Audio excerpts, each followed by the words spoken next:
Mateus 24, no verso 36. Todos encontraram? E diz assim: porém, aquele dia e hora ninguém sabe, nem os anjos do céu, nem o Filho, mas unicamente meu Pai.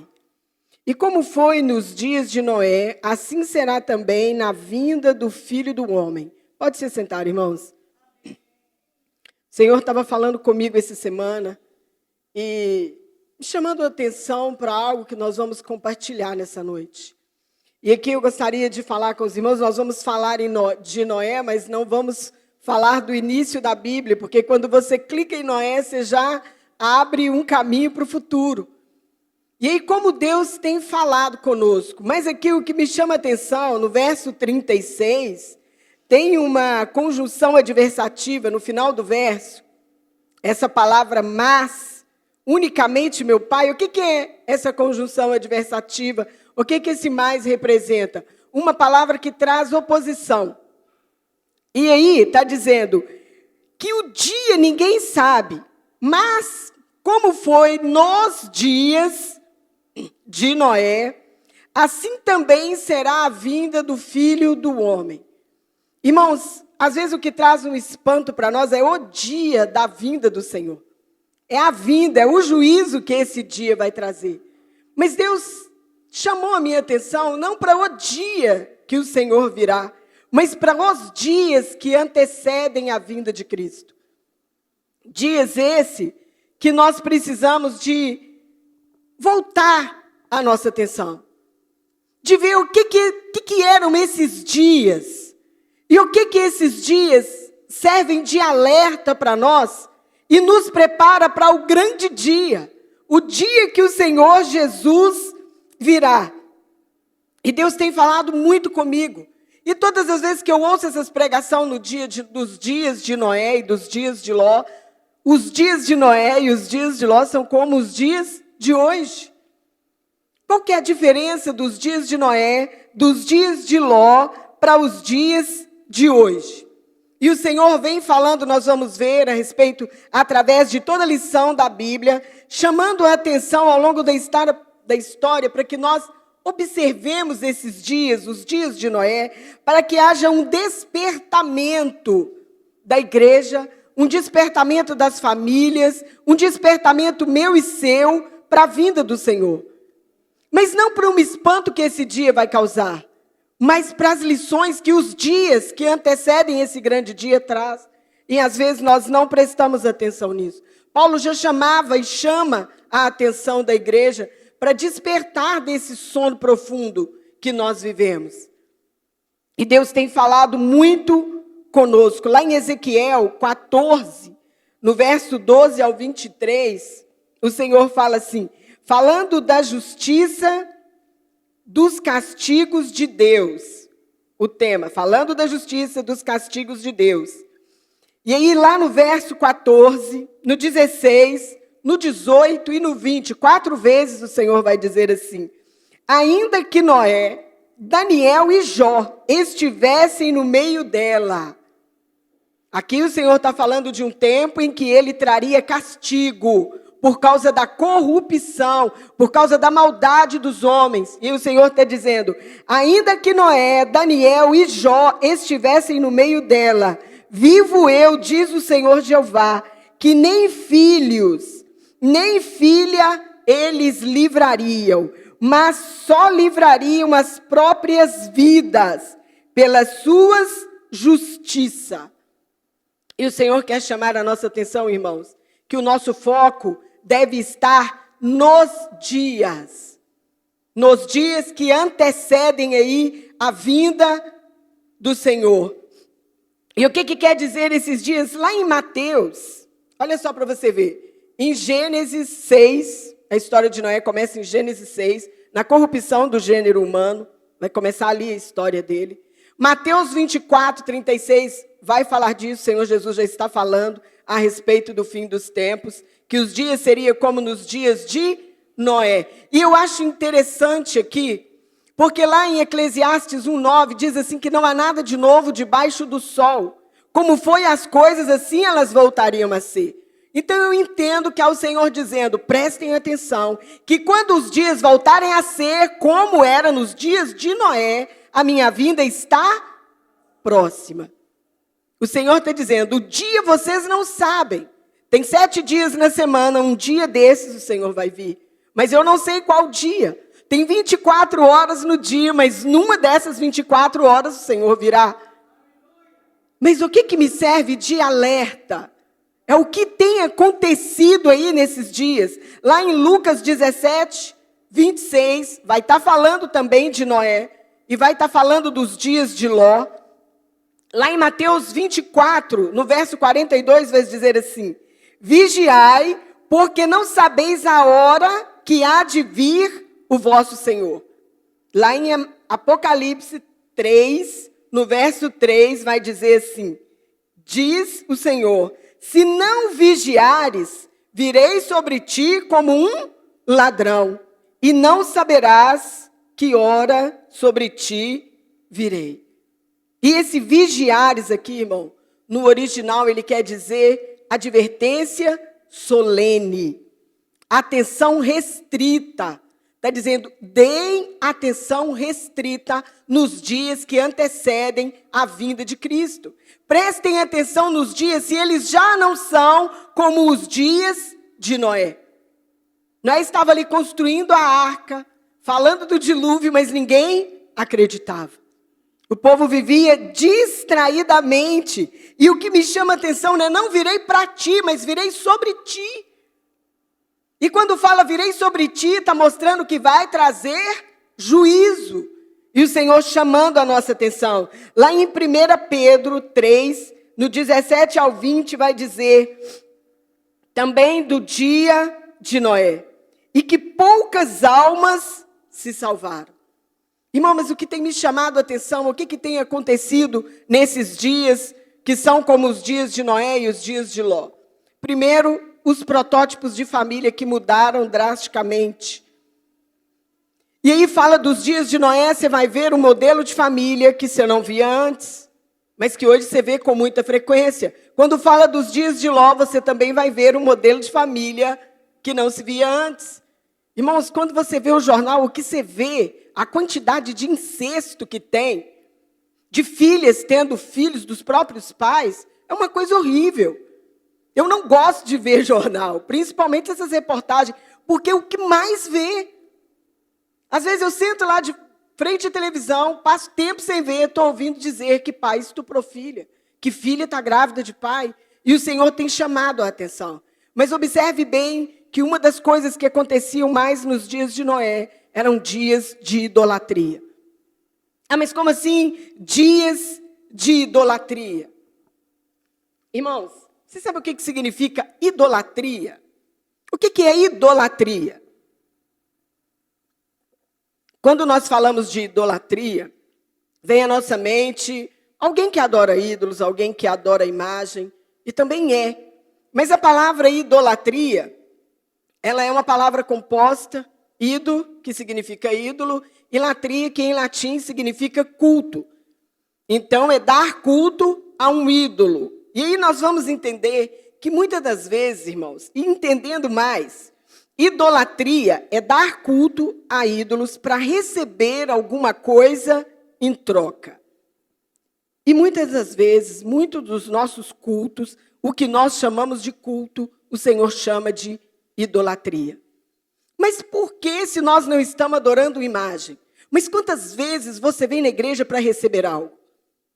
Quantas vezes você, ao invés de pensando que está indo para adorar, você está vindo para buscar, está fazendo algo para o seu próprio bem? E aí o Senhor está chamando a atenção e Deus quer que nós olhemos para esses dias. Dias que tem crescido uma idolatria muito grande, não precisa estar diante de um ídolo adorando ele, mas de uma idolatria que vem de dentro. Uma idolatria que às vezes nós vivemos ela, mas sem perceber que nós vivemos. E aí o Senhor está chamando a nossa atenção. Lá em Romanos 12, 1, diz assim, Paulo dizendo: rogo pela compaixão de Deus que apresentemos os vossos corpos como sacrifício vivo. Esse é o culto racional. E o que Paulo queria dizer com isso, irmãos? Paulo estava querendo dizer que ele roga pela compaixão de Deus que nós nos apresentemos diante do Senhor voluntariamente, sem ser para pedir nada em troca. Quantas vezes nós viemos na igreja para adorar? Às vezes nós viemos na igreja, você chega do serviço cansado e você pensa, eu preciso de ir na igreja porque eu tenho de estar lá por alguma coisa. Eu preciso de estar lá porque eu preciso de uma bênção, porque se eu não for, o irmão vai dizer que eu não fui. E eu preciso de estar lá, nem que seja para eles me verem que eu estava ali, para marcar presença. E o Senhor, irmãos, Ele quer de nós que sejamos voluntários, que viemos aqui para adorar. Deus está buscando adoradores, homens que o adorem em espírito e em verdade. Lá em Ezequiel 22, Deus estava à procura num tempo difícil, num tempo de batalha, num tempo de luta, num tempo de corrupção. Deus estava à procura de um homem que estivesse perante Ele para tapar os muros, de um homem que estivesse na brecha perante o Senhor. E Deus ainda continua na brecha à procura de homens pregoeiros como Noé. De homens que pregam a palavra e fazem isso voluntariamente. De homens que não importa a circunstância para servir ao Senhor. Se o tempo está bom, ele serve ao Senhor. Se o tempo está ruim, ele serve ao Senhor. Se as notícias são boas, eu busco ao Senhor. Se elas são ruins, eu também busco ao Senhor. E aí o Senhor está chamando a nossa atenção para esse tempo. Irmãos, tempo em que não olhemos mais só para nós mesmos. Quando o inimigo, ele tenta Eva ali no jardim, ele chama a atenção de Eva para quem? Se você prestar atenção, o inimigo não chama a atenção de Eva para ele. Ele não queria a adoração de Eva. Ele chama a atenção de Eva para ela mesma. Ele estava querendo dizer para ela, pare de adorar a Deus e se adore. Pare de cultuar a Deus e se cultue. Adore a você mesmo. E hoje nós estamos vivendo dias assim. Irmãos, o hedonismo voltou com força total. Na realidade, ele nunca foi embora. Mas agora se vive com mais intensidade esse culto a mim mesmo. É procurando o meu bem. Olha, quantas vezes procurando o nosso próprio bem, na hora da dificuldade, você sobe no monte para orar. Você faz uma campanha de oração e o Senhor está dizendo, é errado? Não é errado. Não é errado, nós devemos apresentar as nossas petições ao Senhor. Mas nós também devemos subir no monte voluntariamente para adorar ao Senhor. Nós devemos fazer campanhas de orações voluntariamente, só para louvar ao Senhor. E Deus está chamando a atenção que Ele está à procura desses homens e mulheres que o adorem em espírito e em verdade. E às vezes nós passamos a nossa vida, o nosso tempo, adorando ao Senhor por coisas. E achando que estamos prestando culto, quando na realidade somos idólatras. Estamos julgamos as pessoas. Quando você vê aí pessoas adorando imagem, aquele é um idólatra. E às vezes você também é um idólatra. E o Senhor está à procura de homens e mulheres que o adorem em espírito e em verdade. Irmãos, nós não precisamos de cair nas armadilhas de Satanás. A Bíblia diz ao Senhor que nós devemos vigiar, que nós devemos orar, que nós devemos colocar a nossa vida na presença do Senhor, que nós devemos buscar ao Senhor em espírito e em verdade. Mas grande parte do nosso tempo não é assim que nós estamos buscando ao Senhor. E Deus está chamando a minha e a sua atenção hoje para as coisas que o Senhor quer falar ao nosso coração. A Bíblia ela vai falar nas Escrituras vai falar de deuses e vai falar de ídolos. E quando o Senhor está falando ali de deuses, Ele está falando de os deuses das nações. Aquilo que regem as nações são os deuses. E quando Ele está falando de ídolos, são as imagens que representam esses deuses. A Escritura fala desses deuses, mas ela não reconhece esses deuses. Porque a Escritura só reconhece um Deus. Está lá em Isaías 43:10 e diz, vós sois as minhas testemunhas, diz o Senhor, o meu servo a quem escolhi, para que saibais e me creiais e entendais que eu sou o mesmo, que antes de mim Deus nenhum se formou, e depois de mim nenhum haverá. As Escrituras só reconhecem Jesus como Deus. E às vezes nós passamos a nossa vida reconhecendo Jesus como Deus, mas tem hora que você reconhece outras coisas como Deus, e o Senhor tem chamado a nossa atenção. O conceito judaico para Deus é divindade. As outras coisas, os outros deuses estão na condição de coisas criadas. E o Senhor tem chamado a nossa atenção. Voltemos a nossa adoração para o Senhor. Aí a Bíblia, lá no Salmo 96, 5, diz: porque todos os deuses dos povos são coisas vãs, são ídolos, fruto da imaginação do povo. Aonde estão os deuses do Egito agora? Aonde está o panteão grego, os grandes deuses de Roma? Fruto da imaginação, não existe mais. Aonde está Jesus? Aqui, na igreja, lá em casa. A Bíblia diz que onde estiver 2 ou 3 reunidos em teu nome, ali o Senhor se faz presente. Não só aqui, mas em todo lugar, porque o nosso Deus é onipresente. E o Senhor tem chamado a nossa atenção. Lá em Filipenses 3,19, diz a respeito dos inimigos da cruz de Cristo. E diz assim: cujo fim é a perdição, e cujo Deus é o ventre, e cuja glória é para a confusão deles, que só pensam nas coisas terrenas. Irmão, quantas vezes nós brigamos com as pessoas porque nós pensamos nas coisas terrenas? Quantas vezes nós vivemos para o nosso bem? E quantas brigas nós arrumamos por querer viver para o nosso bem? E nós não conseguimos viver a cruz de Cristo. Quando eu vivo para o meu bem, eu não vivo a cruz.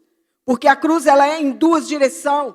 Ela é na horizontal, o meu relacionamento com o homem, e na vertical, o meu relacionamento com Deus. Então eu preciso de viver para o próximo. E nesse ser feliz, quantas vezes eu tenho que abrir mão para que o meu irmão seja feliz? E o Senhor tem chamado a minha e a sua atenção.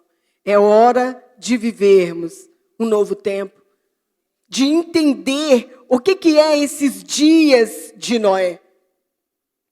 O que o Senhor tem falado no meu e no seu coração? Irmão, você tem vigiado ao longo da sua caminhada? Você tem dado restrita atenção a isso? Porque Noé estava ali falando e o povo estava vivendo, casando-se, comendo, bebendo, casando-se e dando-se em casamento. E esse casando-se e dando-se em casamento, aparentemente não tem nada a ver com qual que é o problema de casar e dar-se em casamento. Nenhum, mas no original quer dizer casando e descasando. Coisa normal nos dias de hoje. Se casa por qualquer motivo e se descasa por menos ainda. E o Senhor tem chamado a nossa atenção. Dias de dificuldade, mas dias que o Senhor quer que nós voltemos para Ele. Outro dia nós estávamos tendo uma aula no GECEL e a Dani estava perguntando: quantas vezes você ora para pedir a Deus as coisas? E quantas vezes você ora para agradecer ao Senhor? Irmão, se a gente for sincero, as nossas orações para pedir são muito mais do que as nossas orações para agradecer. Geralmente a gente agradece toda vez que você vai pedir. Porque quando a gente vai pedir, há muita cara de pau você só pedir e nem agradecer. Então você vê algumas pessoas dizendo: mas eu agradeço toda vez que eu oro. Porque toda vez que você ora, você pede. Agora, quantas vezes você ora só para adorar o Senhor, sem pedir nada? Quantas vezes na dificuldade você agradece ao Senhor? Você dobra o seu joelho e diz: obrigado, Senhor, pela luta. Porque a Bíblia diz para nós que em tudo nós devemos dar graças. Quantas vezes você ora e dá graças ao Senhor pela situação que está difícil? Pelas latas que estão vazias? Pelas portas fechadas? Mas Deus, irmão, toda vez que Ele fecha uma porta, Ele abre uma janela para você entender o porquê que está passando pelaquela situação. Quando Deus fechou a porta da arca, ele deixou uma janela aberta para Noé entender o que estava passando. Ele mandou Noé deixar uma janela na arca, deixe uma porta aberta, deixe uma janela aberta. E às vezes nós não prestamos atenção no que o Senhor tem falado. Em dias em que o Senhor quer tratar conosco, em dias em que o Senhor está buscando homens e mulheres que o adorem em espírito e em verdade. Dia que nós voltemos o nosso coração para o Senhor, sem pensar naquilo que nos incomoda, sem pensar naquilo que eu quero, parar de orar para buscar o meu bem. Que quando ele disse para Eva, olha Eva, você não vai morrer, você pode comer do fruto que você não vai morrer. E ela começa a olhar para aquele fruto e ela acha ele um fruto agradável, árvore boa para se comer, para se satisfazer. E aí quando nós olhamos ali para os dias de Noé, você vê homens que buscavam o próprio prazer. Ninguém queria abrir mão de nada para servir ao Senhor. O pregador está pregando, a mensagem é boa, eu ouvi, mas ela entra aqui e sai do outro lado. E nós vamos para casa do mesmo jeito. Noé estava pregando e dizendo, arrependam-se, até o dia em que Noé entrou na arca. Deus está à procura, irmãos, de homens enojados do pecado como Ló. Porque no dia que Ló saiu daquela cidade, o fogo comeu a cidade. E o Senhor está chamando a atenção, cuidado com as tendas que vão se alargando até Sodoma. Cuidado com os erros que vão nos puxando. Cuidado com o comodismo, com aquele, eu não vou hoje, eu quero o meu bem. Eu não vou fazer isso porque não é bom para mim. E o Senhor está chamando a nossa atenção. Buscai o Senhor enquanto se pode achar. Invocai-o enquanto está perto. Irmão, Deus tem muito para fazer na nossa vida. Mas Deus precisa que nós deixemos Ele agir. Deus precisa ter mais de nós, para Ele trabalhar mais em nós. Nós oramos e dizemos, Senhor, trabalha na minha vida. Mas nós precisamos de deixar Deus trabalhar na nossa vida. Não é algo fácil, mas nós precisamos de ter vida de oração. Qual que é a sua vida de oração? Qual que é o seu tempo de oração? Qual tempo nessas 24 horas você tirou hoje para orar? Para agradecer a Deus ou até mesmo para pedir se foi necessário?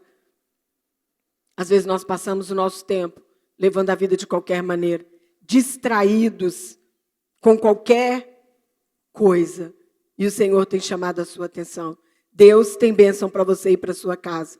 Mas nós precisamos de ouvir a palavra do Senhor, de prestar atenção nas coisas que Deus tem para fazer na minha e na sua vida.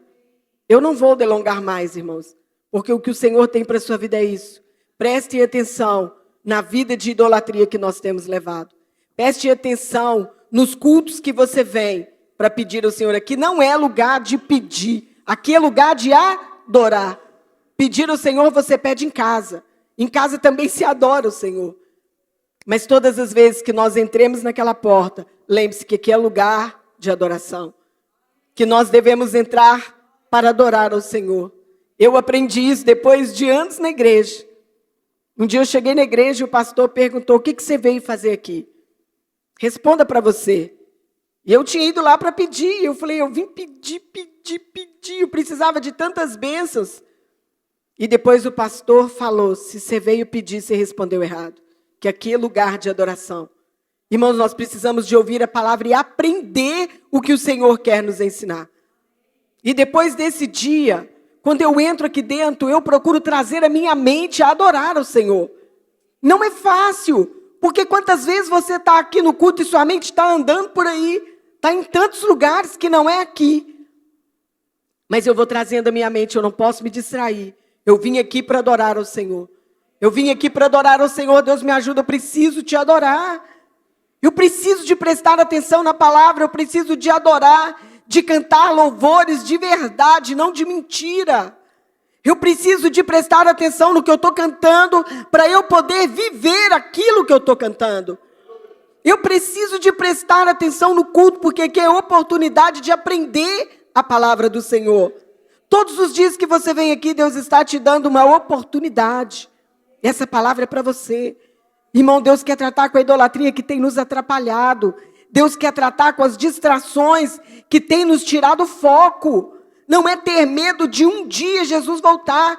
É ter medo de viver esses dias de qualquer maneira. Porque são esses dias que te preparam para o grande dia. É esses dias, irmão, que vai te preparar para a grande prova. E que menos que 10 não é aceito. E nós precisamos de entender isso. De guardar o nosso coração, de viver uma vida na presença do Senhor. Para que esse grande dia não venha nos aterrorizar. Porque nós não fomos chamados para viver em treva. Nós somos chamados para viver na luz. E é por isso que o Senhor tem nos exortado, tem falado aos nossos corações, tem trabalhado na nossa vida, tem te dado oportunidade. Deus tem direcionado as nossas orações, tem nos ensinado a orar da maneira correta. Nós nunca oramos da maneira correta. Mas tem o Espírito Santo que intercede por nós. Mas o Senhor tem nos orientado. Tem nos ensinado a viver uma vida na presença do Senhor. Amados, eu oro para que a sua vida seja na presença do Senhor. Para que a minha vida seja na presença do Senhor. Que Deus abençoe a sua vida. Que Deus continue te direcionando. Que Deus te coloque em trilhos de mudança para a honra e glória de Jesus Cristo. Amém? Eu agradeço ao Senhor por essa oportunidade.